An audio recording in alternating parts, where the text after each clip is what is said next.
पहला प्रश्न। कल प्रवचन सुनते समय ऐसा लगा कि मैं इस पृथ्वी पर नहीं, वरन मुक्त और असीम आकाश में एक ज्योति कण हूं।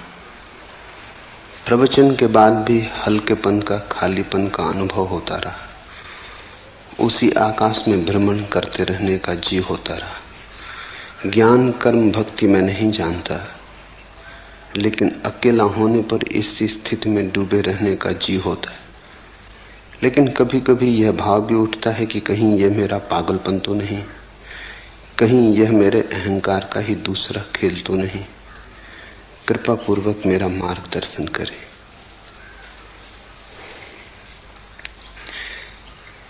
इस पृथ्वी पर हम हैं, पर इस पृथ्वी पर वस्तुतः हम न हो सकते हैं और न हम हैं। प्रतीत होता है पृथ्वी पर हम अजनबी हैं। देह में घर किया है, लेकिन देह हमारा घर नहीं। जैसे कोई परदेश में बस जाए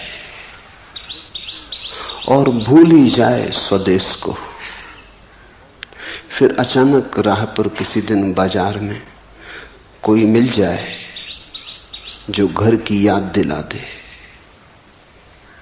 जो अपनी भाषा में बोले,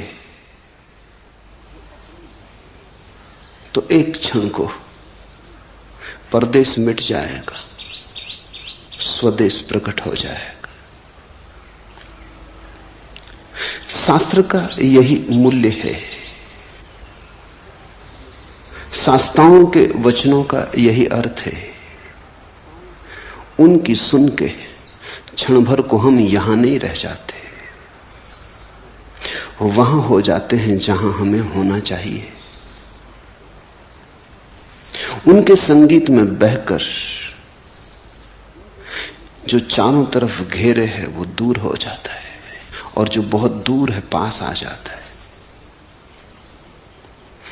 अष्टावक्र के वचन बहुत अनूठे, सुनोगे तो ऐसा बार बार होगा। बार बार लगेगा पृथ्वी पर नहीं हो, आकाश के हो गए, क्योंकि वे वचन आकाश के, वे वचन स्वदेश से आए, उस स्रोत से आए जहां से हम सबका आना हुआ है, और जहां हमें जाना चाहिए, और जहां जाए बिना हम कभी चैन को उपलब्ध ना हो सकेंगे। जहां हम हैं सराय है, घर नहीं। कितना ही मान के बैठ जाएं कि घर है, फिर भी सराय सराय बनी रहती। समझा लें, बुझा लें, भुला लें, भेद नहीं पड़ता। कांटा चुभता ही रहता, याद आती ही रहती। और कभी जब ऐसे किसी सत्य के साथ मुलाकात हो जाए जो खींच ले, जो चुंबक की तरह किसी और दूसरी दुनिया का दर्शन करा दे, तो लगेगा कि हम पृथ्वी के हिस्से नहीं रहे। ठीक लगा। कल प्रवचन सुनते समय ऐसा लगा कि मैं इस पृथ्वी पर नहीं हूं। इस पृथ्वी पर कोई भी नहीं है। इस पृथ्वी पर हम मालूम होते हैं, प्रतीति होती है। सत्यता हम आकाश में है, हमारा स्वभाव आकाश का है। आत्मा यानी भीतर का आकाश, शरीर यानी पृथ्वी। शरीर बना है पृथ्वी से, तुम बने हो आकाश से। तुम्हारे भीतर दोनों का मिलन हुआ है। तुम क्षितिज हो, जहां पृथ्वी आकाश से मिलती हुई मालूम पड़ती, लेकिन मिलती थोड़ी कभी। दूर क्षितिज मालूम पड़ता है, मिल रहा आकाश पृथ्वी से। चल पड़ो, लगता है ऐसे घड़ी दो घड़ी में पहुंच जाएंगे। चलते रहो जन्मों जन्मों तक, कभी भी उस जगह न पहुंचोगे जहां आकाश पृथ्वी से मिलता। बस मालूम होता, सदा मालूम होता, मिल रहा थोड़ी दूर आगे, बस थोड़ी दूर आगे। क्षितिज कहीं है नहीं, सिर्फ दिखाई पड़ता। जैसे बाहर क्षितिज है, वैसे ही हमारी अवस्था है। यहां भीतर भी मिलन कभी हुआ नहीं। आत्मा कैसे मिले शरीर से? मर्त्य का अमृत से मिलन कैसे हो? दूध पानी में मिल जाता, दोनों पृथ्वी के हैं। आत्मा शरीर से कैसे मिले? दोनों का गुणधर्म भिन्न है। कितने ही पास हों, मिलन असंभव है। सनातन से पास हो तो भी मिलन असंभव है। मिलन हो नहीं सकता। सिर्फ हमारी प्रतीति है, हमारी धारणा है। क्षितिज हमारी धारणा है, हमने मान रखा है, इसलिए है। अष्टावक्र के वचनों को अगर जाने दोगे हृदय के भीतर तीर की तरह, तो वे तुम्हें याद को जगाएंगे, तुम्हारी भूली बिसरी स्मृति को उठाएंगे। क्षण भर को आकाश जैसे खुल जाएगा, बादल कट जाएंगे, सूरज की किरणों से भर जाएगा प्राण। कठिनाई होगी, क्योंकि हमारे सारे जीवन के विपरीत होगा ये अनुभव। इससे बेचैनी होगी। और ये जो घटाएं छट गई हैं, ये तुम्हारे कारण नहीं छटी, ये तो किसी शास्त्रा के वचनों का परिणाम है। फिर घटाएं गिर जाएंगी, तुम घर पहुंचते पहुंचते फिर घटाओं को घेर लोगे। तुम अपनी आदत से इतनी जल्दी बाज थोड़ी आओगे।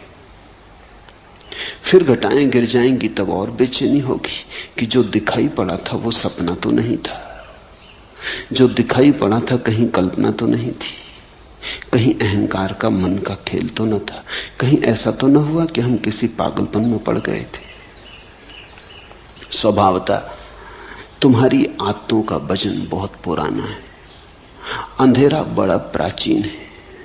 यद्यपि है नहीं, पर है बहुत प्राचीन। सूरज की किरण कभी फूटती है तो बड़ी नई है, अत्यंत नई है, सद्ध स्नात। क्षण भर को दिखाई पड़ती है, फिर तुम अपने अंधेरे में खो जाते हो। तुम्हारे अंधेरे का बड़ा लंबा इतिहास है। जब तुम दोनों को तौलोगे तो शक किरण पे पैदा होगा, अंधेरे पे पैदा नहीं होगा। होना चाहिए अंधेरे पर, होता है किरण पर, क्योंकि किरण है नई और अंधेरा है पुराना। अंधेरा है परंपरा जैसा, सदियों सदियों की धारा है। किरण है अभी अभी फूटी, ताजी, नई, इतनी नई कि भरोसा कैसे करें। लगा कि मैं इस पृथ्वी पर नहीं हूं, इस पृथ्वी पर कोई भी नहीं है,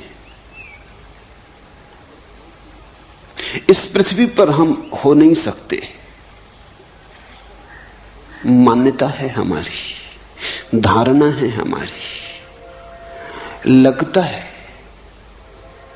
सत्य नहीं है। और मुझे असीम आकाश में एक ज्योतिकण हूं ऐसा प्रतीत हुआ।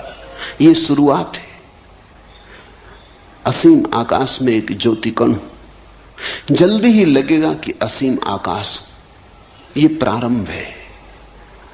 तो असीम आकाश में भी अभी हम पूरी तरह लीन नहीं हो पाते। अगर लगता भी है कभी कभी वो उड़ान भी आ जाती, वो तूफान भी आ जाता, हवाएं हमें ले भी जाती, तो भी हम अपने को अलग ही बचा लेते।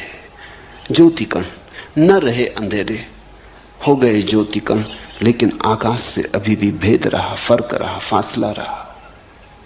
घटना तो पूरी उस दिन घटेगी जिस दिन तुम आकाश ही हो जाओगे। ज्योतिकण भी भिन्न है जिस दिन तुम अभिन्न हो जाओगे, जिस दिन लगेगा मैं शून्याकाश हूं। ऐसा तो कहते हैं भाषा में कि मैं शून्याकाश हूं। जब तक मैं है तब तक ये कैसे हो सकेगा? मैं है तो आकाश अलग रहेगा। जब ऐसा प्रतीत होगा कि शून्याकाश है, तब मैं तो नहीं रहूंगा, शून्याकाश ही रहेगा। कहते हैं अहम ब्रह्मास्मि, मैं ब्रह्म हूं। लेकिन जब ब्रह्म होगा तब मैं कैसे रहेगा? ब्रह्म ही रहेगा, मैं नहीं रहूंगा। पर कहने में और कोई उपाय नहीं। भाषा तो सोए हुए लोगों की है, भाषा तो उनकी है जो परदेश में बस गए और जिन्होंने परदेश को स्वदेश मान लिया। मौन ही ज्ञानियों का है, भाषा तो अज्ञानियों की है। तो जैसे ही कुछ कहो कहते ही सत्य असत्य हो जाता है। अहम ब्रह्मास्मि, मैं ब्रह्म हूं, मैं आकाश हूं, कहते ही असत्य हो गया। आकाश ही है। लेकिन यह भी कहना आकाश ही है पूरा सत्य नहीं है, क्योंकि ही बताता है कि कुछ और भी होगा, अन्यथा ही पर जोर क्यों है? आकाश है, इतने कहने में भी अड़चन है, क्योंकि जो है वो नहीं हो सकता है। हम कहते हैं मकान है, कभी मकान नहीं हो जाता है, गिर जाता है, खंडर हो जाता है। हम कहते हैं आदमी है, कभी आदमी मर जाता है। आकाश इस तरह तो नहीं है, कभी है और कभी नहीं। आकाश तो सदा है। तो आकाश है ऐसा कहना पुनरुक्ति है। आकाश का स्वभाव ही होना है, इसलिए है को क्या दोहराना। है कहना तो उन चीजों के लिए ठीक है जो कभी नहीं भी हो जाती। मनुष्य है, एक दिन नहीं था, आज है, कल फिर नहीं हो जाएगा। हमारी है तो दो नहीं के बीच में। आकाश की है, कल भी है, आज भी है, कल भी है। दो है के बीच में है का क्या अर्थ? दो नहीं के बीच में है का अर्थ होता है। आकाश है, ये भी पुनरुक्ति है। कहें आकाश, लेकिन आकाश जब कहते हैं, शब्द जब बनाते हैं तभी भूल हो जाती। आकाश कहने का अर्थ हुआ कि कुछ और भी होगा जो आकाश से अन्यथा है, भिन्न है। अन्यथा शब्द की क्या जरूरत? अगर एक ही है तो एक कहने का भी कोई प्रयोजन नहीं। एक तो तभी सार्थक है जब दो हो, तीन हो, चार हो, संख्या हो। आकाश भी क्या कहना। इसलिए ज्ञान तो मौन है। परम ज्ञान को शब्दों तक लाना असंभव है।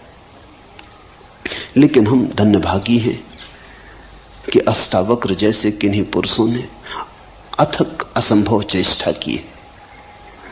जहां तक संभव हो सकता था सत्य की सुगंध को शब्द तक लाने का प्रयास किया है। और इतना ख्याल रखना कि अष्टावक्र जैसी सफल चेतना बहुत कम है। बहुतों ने प्रयास किया है सत्य को शब्द तक लाने का, सभी हारे। हारना सुनिश्चित है, मगर अगर हारे हुए में भी देखना हो तो अष्टावक्र सबसे कम हारे, सबसे ज्यादा जीते। तो सुनोगे ठीक से तो घर की याद आएगी। सुबह की लगा ज्योति कण हो, तैयारी रखना खोने की। किसी दिन लगेगा ज्योति कण भी खो गया, आकाश ही बचा, तब पूरा मतवालापन छाएगा। तब डूबोगे सत्य की शराब में, तब नाचोगे, तब अमृत की पूरी झलक मिली। प्रवचन के बाद भी हल्केपन, खालीपन का अनुभव होता रहा। उसी आकाश में भ्रमण करने का जी होता रहा। यहां थोड़ी भूल हो जाती। जब भी हमें कुछ सुखद अनुभव होता है तो हम चाहते हैं फिर हो। मनुष्य का मन है बड़ा कमजोर, आकांक्षा से भर जाता, लोभ से भर जाता, प्रलोभन पैदा होता। जो भी सुखद है उसे दोहराने का मन होता। लेकिन एक बात ख्याल रखना, दोहराने में ही भूल हो जाती। जैसे ही तुमने चाहा फिर से हो, कभी ना होगा। क्योंकि जब पहली दफा हुआ था तो तुम्हारे चाहने से ना हुआ था, हो गया था, घटा था, तुम्हारा कृत्य ना था। यही तो अष्टावक्र का पूरा जोर है। सत्य घटता है, कृत्य नहीं, घटना है। सुनते सुनते हुआ था, तुम कर क्या रहे थे? सुनने का अर्थ ही होता है कि तुम कुछ भी ना कर रहे थे, तुम शून्य भाव से बैठे थे, तुम मौन थे, तुम सजग थे, तुम जागे हुए थे, सोए नहीं थे। ठीक, लेकिन तुम कर क्या रहे थे? तुम केवल ग्राहक थे। तुम्हारी चित्त की दशा दर्पण की तरह थी, जो आ जाए झलक जाए, जो कहा जाए सुन लिया जाए। तुम कुछ उसमें जोड़ ना रहे थे। अगर तुम जोड़ रहे होते तो जो घटी है बात वो कभी ना घटती। तुम व्याख्या भी ना कर रहे थे। भीतर बैठे बैठे तुम ये ना कह रहे थे कि हाँ ठीक है, गलत है, मुझसे मेल खाता नहीं मेल खाता, शास्त्र में ऐसा कहा है कि नहीं कहा है। तुम तर्क ना कर रहे थे। अगर तुम तर्क कर रहे थे तो ये घटना ना घटती। जिनने पूछा है, स्वामी ओम प्रकाश सरस्वती ने, उन्हें मैं जानता हूं। तर्क से उनका चित्त बड़ा दूर है, संदेह विवाद से बहुत दूर है। जा चुके वे दिन। कभी किया होगा तर्क, कभी किया होगा संदेह, जीवन के अनुभव से पक गए। अब नहीं, वो बचपना मन में रहा, इसलिए घटना घट सकी। सुन रहे थे, कुछ करना रहे थे, बैठे थे, बैठे बैठे हो गया। तो जब पहली दफा तुम्हारे बिना किए हुआ, तो दूसरी दफा अगर तुमने चाहा कि हो जाए तो बाधा पड़ जाएगी। चाहे तो उसके होने का कारण थी ही नहीं। इसलिए जब ऐसी अभूतपूर्व घटनाएं घटे तो चाहना मत। जब घटे आनंद भाव से स्वीकार कर लेना, जब न घटे तो शिकायत मत करना, मांगना मत। मांगे कि चूके। मांगने जबरदस्ती, आग्रह घटना चाहिए। एक दफा घट गया तो अब क्यों नहीं घटता है? ऐसा रोज होता है। जब यहां लोग ध्यान करने आते हैं, शुरू शुरू में ताजे और नए होते हैं, कोई अनुभव नहीं होता तो घट जाता है। ये बड़ी हैरानी की बात है। इसे तुम समझना, अष्टावक्र को समझने में इससे सहायता मिलेगी। ये मेरे रोज का अनुभव है। जब लोग नए ताजे आते हैं और ध्यान का उन्हें कोई अनुभव नहीं होता तो घट जाता है। घट जाता तो आह्लाद से भर जाते, मगर वहीं गड़बड़ हो जाती। फिर मांग शुरू होती, आज जो हुआ कल हो, न केवल हो बल्कि और ज्यादा हो। फिर नहीं घटता। फिर वो मेरे पास आके रोते हैं, वो कहते हैं हुआ क्या, कहां भूल हो गई? पहले घटा, अब नहीं घट रहा है। भूल यही हो गई कि पहले जब घटा तो तुमने मांगा न था, अब तुम मांग रहे हो। अब तुम्हारा मन निर्दोष ना रहा, मांगने दूषित किया। अब तुम सरल ना रहे, अब तुम खुले ना रहे, मांगने द्वार दरवाजे बंद किए। आकांक्षा जग गई, आकांक्षा ने सब विकृत कर दिया। वासना खड़ी हो गई, लोभ पैदा हो गया। ऐसा रोज होता है। जो लोग बहुत दिन से ध्यान कर रहे हैं, बहुत तरह की प्रक्रियाएं कर रहे हैं, उन्हें ध्यान बड़े मुश्किल से लगता है। उनका अनुभव बाधा बनता है। कभी कभी कोई चला आता है ऐसे ही तरंगों में बहता हुआ। कोई मित्र आता था, उसने कभी सोचा भी नहीं ध्यान का। कोई मित्र आता था, उसने सोचा चलो चले चले देखें क्या है। कुतूहलवश चला आया था।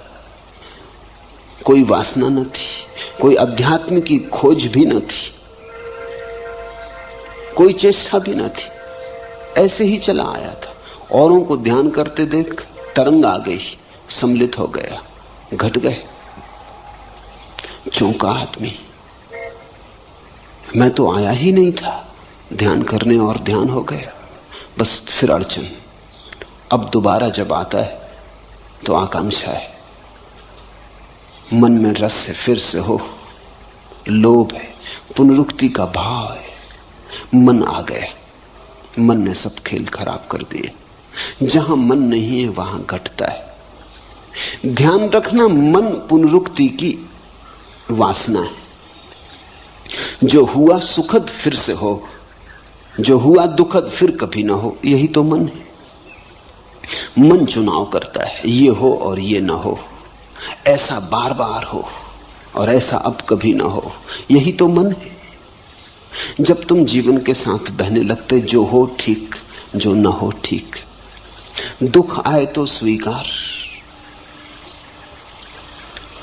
दुख आए तो विरोध नहीं, सुख आए तो स्वीकार, सुख आए तो उन्माद नहीं।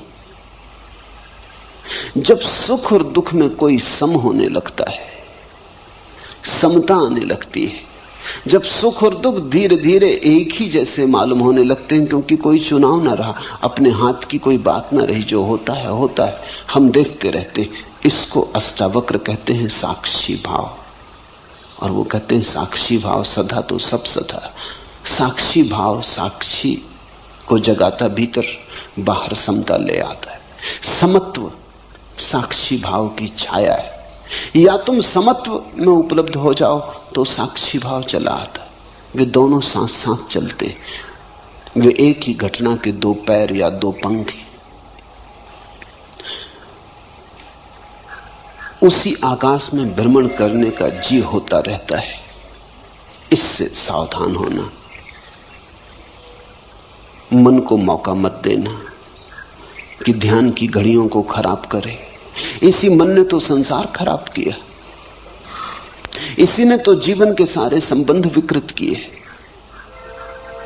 इसी मन ने तो सारे जीवन को रेगिस्तान जैसा रूखा कर दिया। जहां बहुत फूल खिल सकते थे वहां सिर्फ कांटे हाथ में रह गए।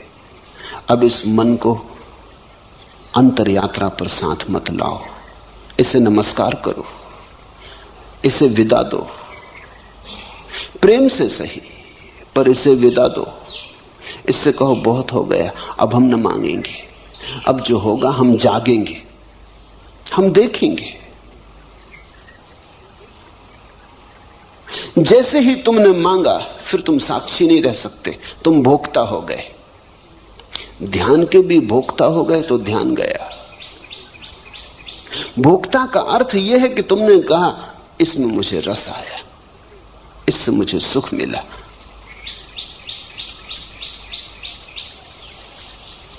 ज्ञान कर्म भक्ति में नहीं जानता, लेकिन अकेला होने पर इसी स्थिति में डूबे रहने का जी होता है। छोड़ो इस जी को और तुम डूबोगे इसी स्थिति में।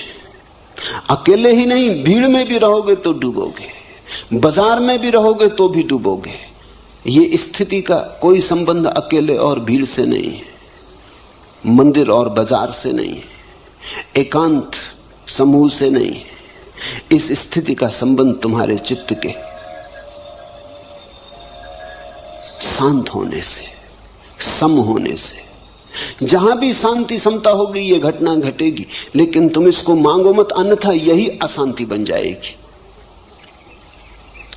यही तनाव बन जाएगी। अष्टावक्र कहते अभी और यहीं। मांग तो सदा कल के लिए होती, मांग तो अभी और यहीं नहीं हो सकती।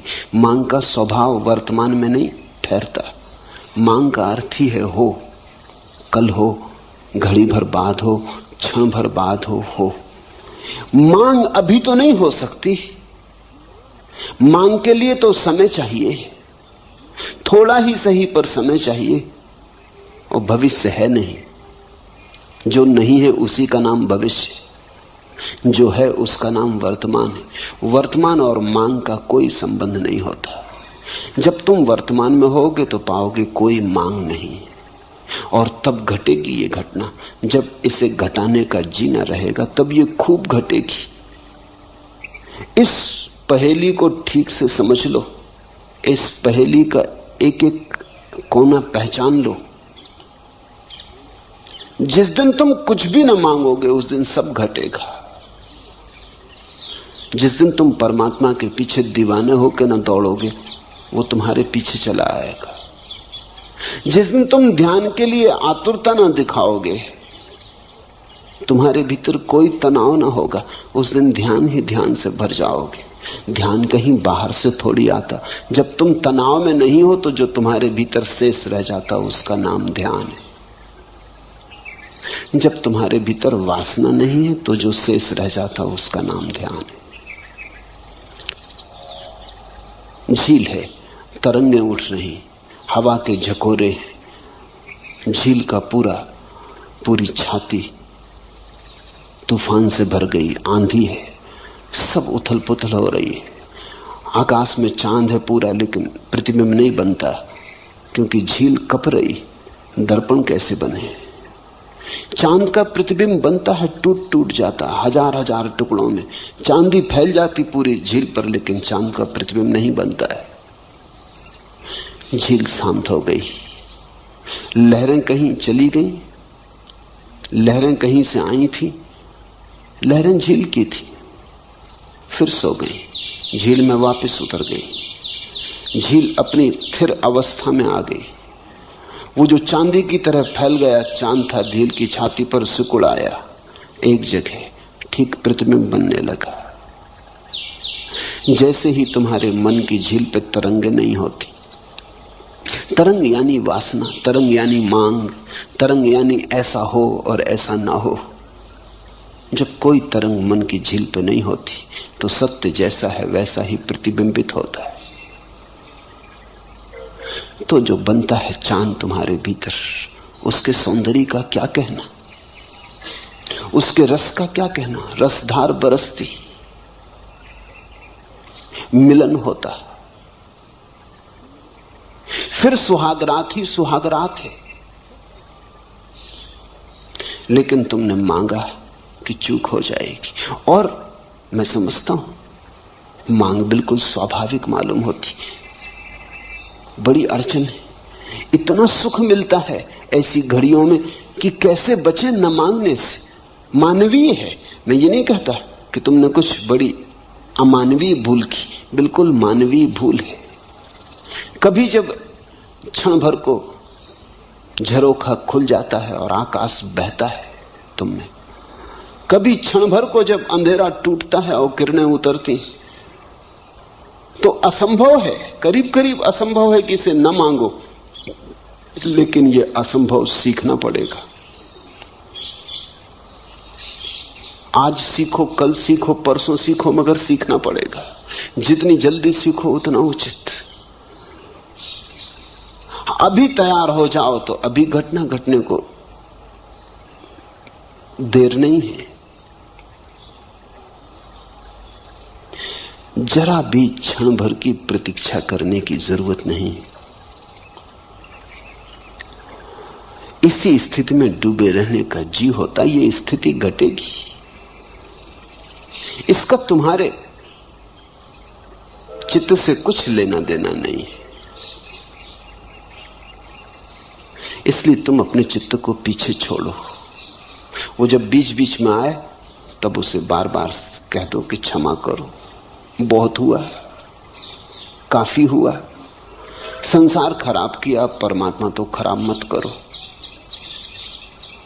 जीवन के सारे सुख विकृत कर डाले, अब ये अंतरतम के सुख आ रहे हैं, इन्हें तो विकृत मत करो। सजग रह के मन को नमस्कार कर लो, विदा दे दो। धीरे धीरे धीरे धीरे ऐसी घड़ी आने लगेंगी, तुम्हारे अनुभव से ही आएंगी। जब मन नहीं होगा तत्क्षण फिर वही झरोका खुलता है, फिर बहती रसधार, फिर उतरता प्रकाश, फिर तुम आलोकित, फिर तुम मग्न, फिर तुम अमृत में डूबे।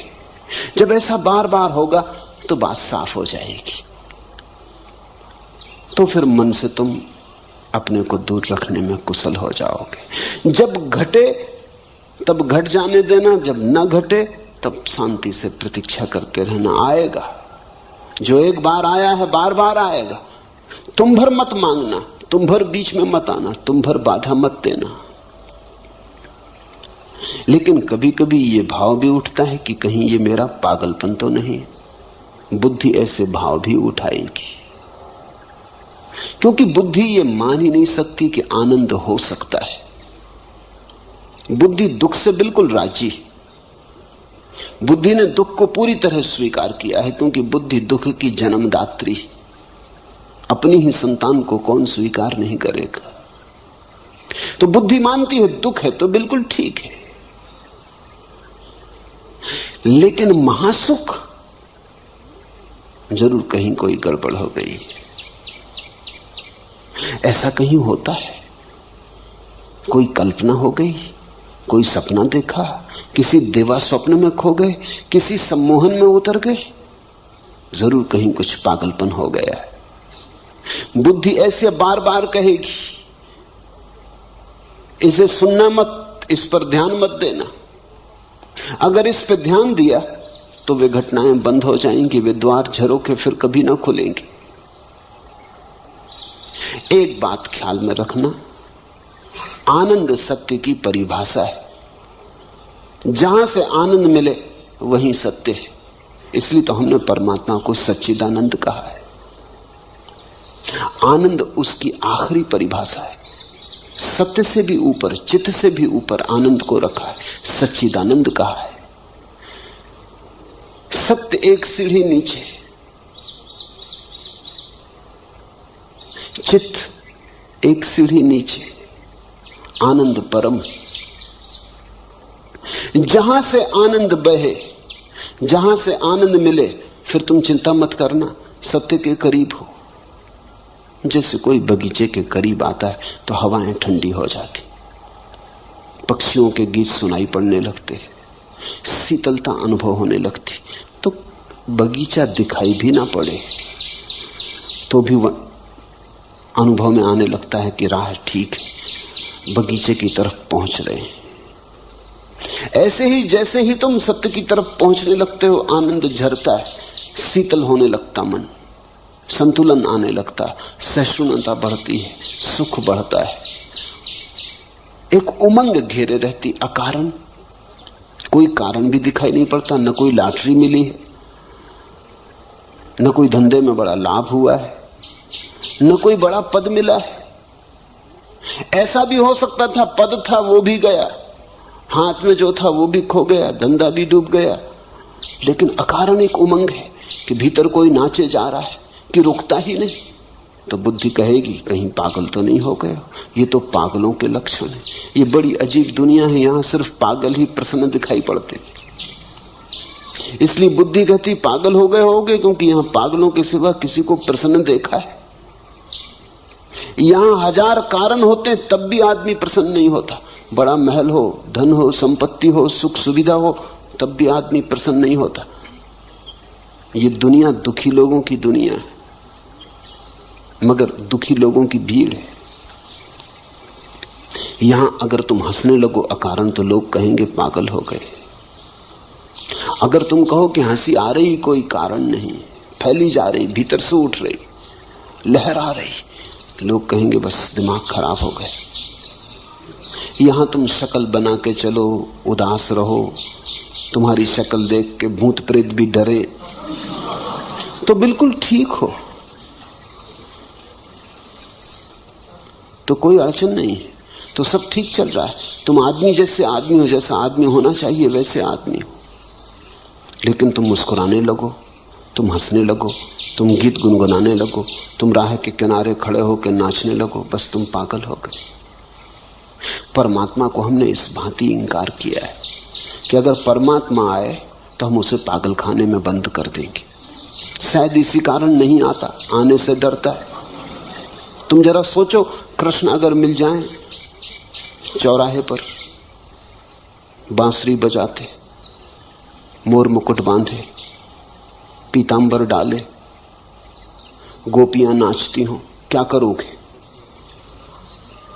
तत्क्षण पुलिस थाने जाओगे। ये क्या हो रहा है? जो नहीं होना चाहिए वो हो रहा है। तुम इस आदमी को जेल खाने में डालोगे। आनंद निष्कासित कर दिया गया है। हमने आनंद को जीवन के बाहर कर दिया है। हम दुख को छाती से लगा के बैठे। यहां दुखी आदमी बुद्धिमान मालूम होता है, यहां आनंदित आदमी पागल मालूम होता है। सारी सरणी उल्टी है। तो स्वाभाविक है, जीवन भर जिसको तुमने बुद्धिमानी समझा है, आज अचानक अगर खोने लगेगी, खिसलने लगेगी, अगर आज अचानक नींव उखड़ने लगेगी तुम्हारी तथाकथित बुद्धिमानी की, और अचानक झांकने लगेगी प्रसन्नता अकारण। ख्याल रखना, पागलपन का मतलब यह होता है अकारण प्रसन्न। कारण भी नहीं है कुछ, बैठे हैं अकेले और मुस्कुराहट आ रही, बस पागल हो गए। क्योंकि ऐसा तो हमने सिर्फ पागलों को ही देखा है। ध्यान रखना, पागलों में और परमहंसों में थोड़ा सा संबंध है। पागल भी हंसते हैं, प्रसन्न होते हैं, क्योंकि बुद्धि गंवा दी। परमहंस भी हंसते हैं, प्रसन्न होते हैं, क्योंकि बुद्धि के पार आ गए। दोनों पागल बुद्धि से नीचे गिर जाता है, इसलिए हंस लेता है। परमहंस बुद्धि के पार चला जाता है, इसलिए हंसता है। दोनों में थोड़ी समानता है। पागल और परमहंस में एक बात समान है कि दोनों ने बुद्धि गंवाई। एक ने होशपूर्वक गंवाई है, एक ने बेहोशी में गंवाई है। इसलिए फर्क बहुत है, जमीन आसमान जितना फर्क है, लेकिन फिर भी एक समानता है। इसलिए कभी कभी तुम्हें पागल में परमहंस दिखाई पड़ेगा, और कभी कभी पागल में परमहंस, और कभी कभी परमहंस में पागल। तो भूल चूक हो जाती। पश्चिम के पागल खानों में ऐसे बहुत से लोग बंद हैं जो पागल नहीं है। अभी वहां बड़ी क्रांति चलती इसके संबंध में। कुछ मनोवैज्ञानिक, विशेषकर R.D. लैंग और उनके साथी एक बड़ा आंदोलन चलाते हैं कि बहुत से पागल पागल खानों में बंद हैं जो पागल नहीं है। अगर वो पूरब में पैदा होते तो परमहंसों की तरह उनका आदर सम्मान होता। R.D. लैंग को पता नहीं है इससे उल्टी घटना पूरब में घट चुकी है। यहां कई पागल हैं जो परमहंस समझे जाते।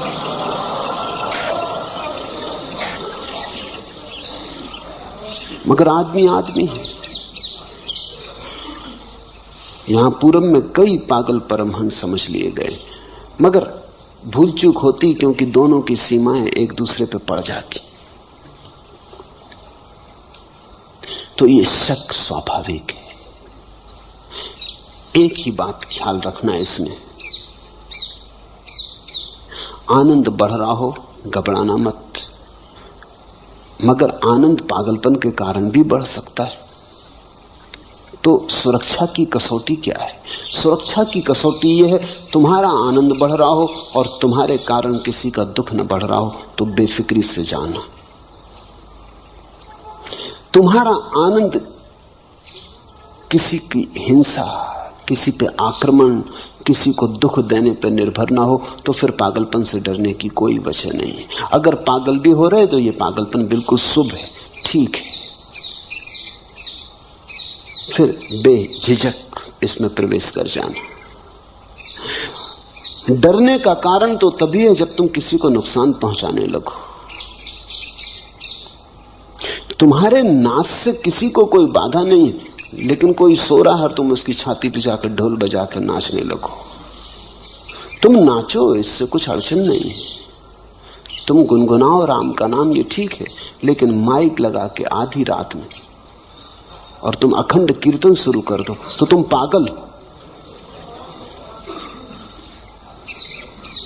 हालांकि कोई तुमको पागल नहीं कह सकता, क्योंकि रामधुन कर रहे हैं, ऐसे कई पागल कर रहे हैं। वो कहते हैं अखंड कीर्तन कर रहे हैं, 24 घंटे की कथा की। सो न सो तुम्हारी मर्जी। अगर तुम बाधा डालो तो अधार्मिक हो। इतना ही ख्याल रखना, तुम्हारा आनंद हिंसात्मक ना हो, बस ये पर्याप्त है।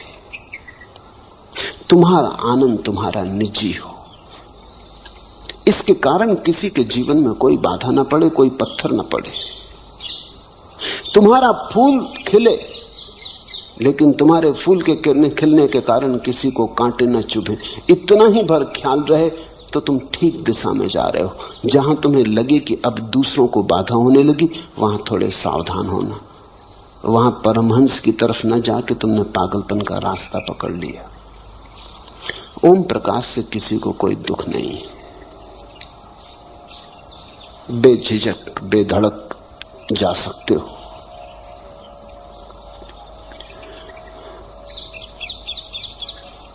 कल मैं एक गीत पढ़ रहा था, जो कुछ सुंदर था प्रेम काम में, जो अच्छा मंजा नया था सत्यसार, मैं बीन बीन कर लाया नैवेद्य चढ़ाया, पर यह क्या हुआ सब पड़ा पड़ा कुम्हलाया, सूख गया मुरझाया, कुछ भी तो उसने हाथ बढ़ाकर नहीं लिया। यूं कहीं तो था लिखा, पर मैंने जो दिया, जो पाया, जो पिया, जो गिराया, जो ढाला, जो छलकाया, जो नितारा, जो छाना, जो उतारा, जो चढ़ाया, जो जोड़ा, जो तोड़ा, जो छोड़ा, सबका जो कुछ हिसाब रहा, मैंने देखा कि उसी यज्ञ ज्वाला में गिर गया। और उसी क्षण मुझे लगा कि अरे मैं तिर गया, ठीक है, मेरा सिर फिर गया। तिरता है आदमी सिर के फिरने से।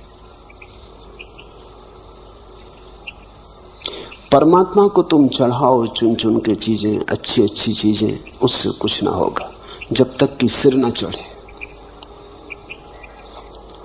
सुनो, फिर जो कुछ सुंदर था प्रेम काम में, जो अच्छा मंजा नया था, सबके सार मैं बीन बीन कर लाया, नैवेद्य चढ़ाया।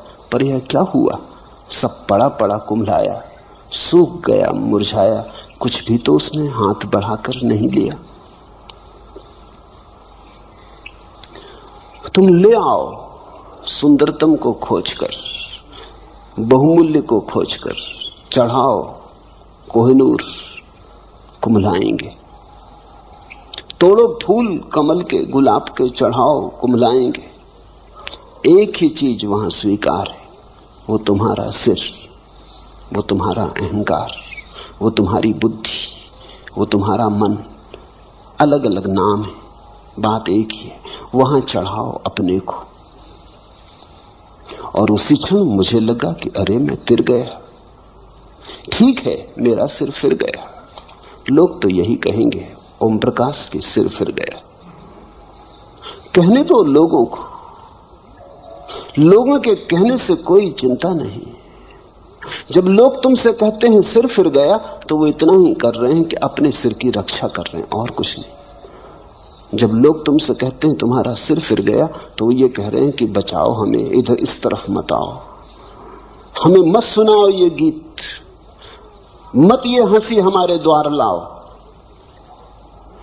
मत दिखाओ हमें ये आंखें मदमस्त, ये खबरें मत कहो हमसे।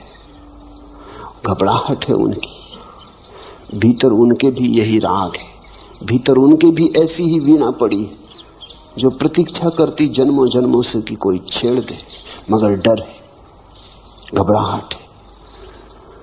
बहुत कुछ उन्होंने झूठे जगत में बनाया है, बसाया है, कहीं उखड़ ना जाए। मैं इलाहाबाद में था, एक मित्र मेरे सामने ही बैठ के मुझे सुन रहे थे। लाखों लोगों ने मुझे मेरे सामने बैठ के सुना है, बहुत कम ऐसे लोग हैं जिन्होंने इतने भाव से सुना हो जैसा भाव से वो सुन रहे थे। उनकी आंखों से आंसुओं की धार बह रही थी। अचानक बीच में उठे, सभा भवन छोड़ के चले गए। मैं थोड़ा चौंका, ये क्या हुआ? पूछताछ की, संयोजक को कहा, वो बड़े प्रसिद्ध व्यक्ति थे, मैं तो जानता नहीं था, साहित्यकार थे, कवि थे, लेखक थे। संयोजक ने उनके घर जाके पूछा, उन्होंने कहा बाबा माफ करो, मैं घबरा गया। 20 मिनट के बाद मैंने कहा अब यहां से भाग जाना उचित, अगर थोड़ी देर और रहा तो कुछ से कुछ हो जाएगा। इस आदमी का तो सिर फिरा है, मेरा फिरा देखा।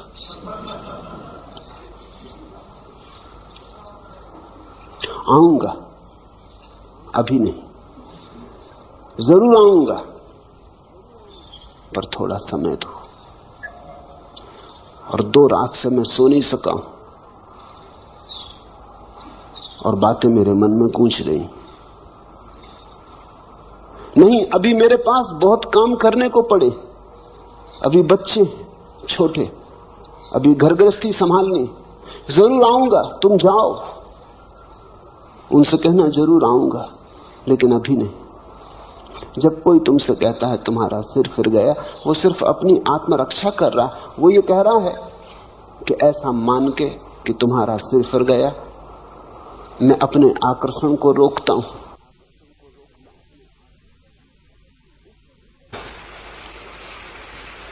उसके भीतर भी अदम्य आकांक्षा है।